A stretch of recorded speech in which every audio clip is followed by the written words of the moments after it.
Hey everybody, Model Man here, and today I'm going to be doing 3 different kit reviews. Well, 2 kit reviews and a book review.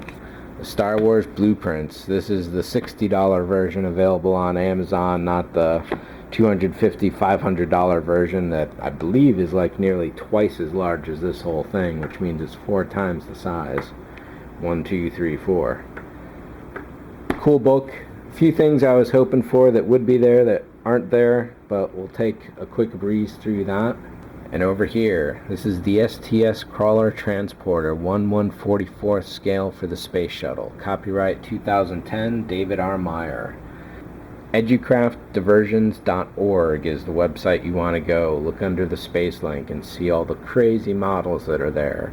Not only for the Space Shuttle, but also for the Saturn V. Towers, launch platform, and crawlers as well, all in paper. And over here, cue the bongos, gunshot, enter stage left, Mrs. Peel, a smoking gun in hand, the Lotus Elan S3, as driven by Mrs. Peel and the British show, The Avengers. This kit I'll be painting up like her car. It's a light pale blue, not quite a silver. And this is my first kit from Gunze Sangyo, or as the Americans would probably say it, Gun Sangyo. And even then, I'm sure the Japanese pronunciation I've got there is going terrible. It's Gunze Sangyo, yeah. But I'm saying it terribly. 1/24th scale, ready to assemble plastic model kit. A lot of color calls here that I'll never understand, but that's okay. Some nice little pictures, and from here on, let's break each of these into its own review episode and we'll see what's up.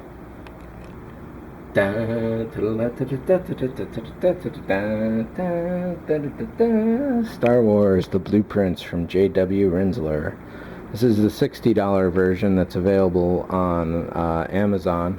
Though when you open it up, there's this little insert that says $99.99. Actually, now that I think of it, this came wrapped in plastic, and this insert here was the back page. This is a book so thick that the cover will not go down. There's a $250 and I think a $500 signed version of this book. And it's definitely one to have. This is really fantastic. Lots of great photos going on, and having the actual blueprints laid out. In a few cases it looks like some of the designs, even though that's the way they were blueprinted, is not the way they were translated into actuality. One of the things I was hoping for, as probably most R2 builders is a little more details on R2. Like here. That's not quite how the TIE fighters turned out to look like, even though this is the blueprint for them. And that's a good diagram of how the actual internal structure support rods would work out. So lots of good little bits of information like that. Lots of great photos of the original models, the concepts, the sets. Really nice. If you're a Star Wars fan, this is definitely a book to have. There are a few foldouts, such as this one here. One of them was totally wasted with, I think it was 2-1B.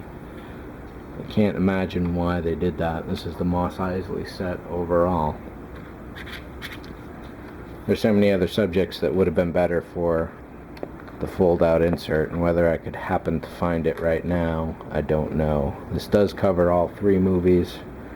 Maybe there's even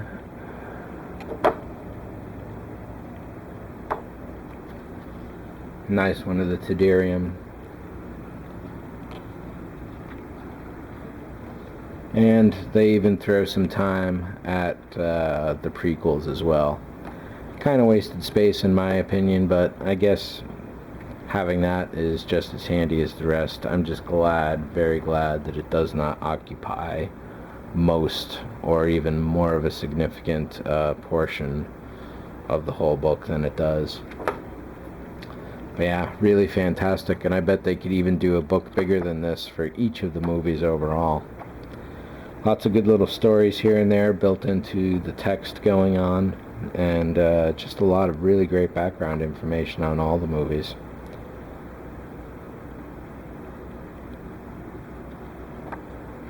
So, one thing I can definitely say, $60 very well spent.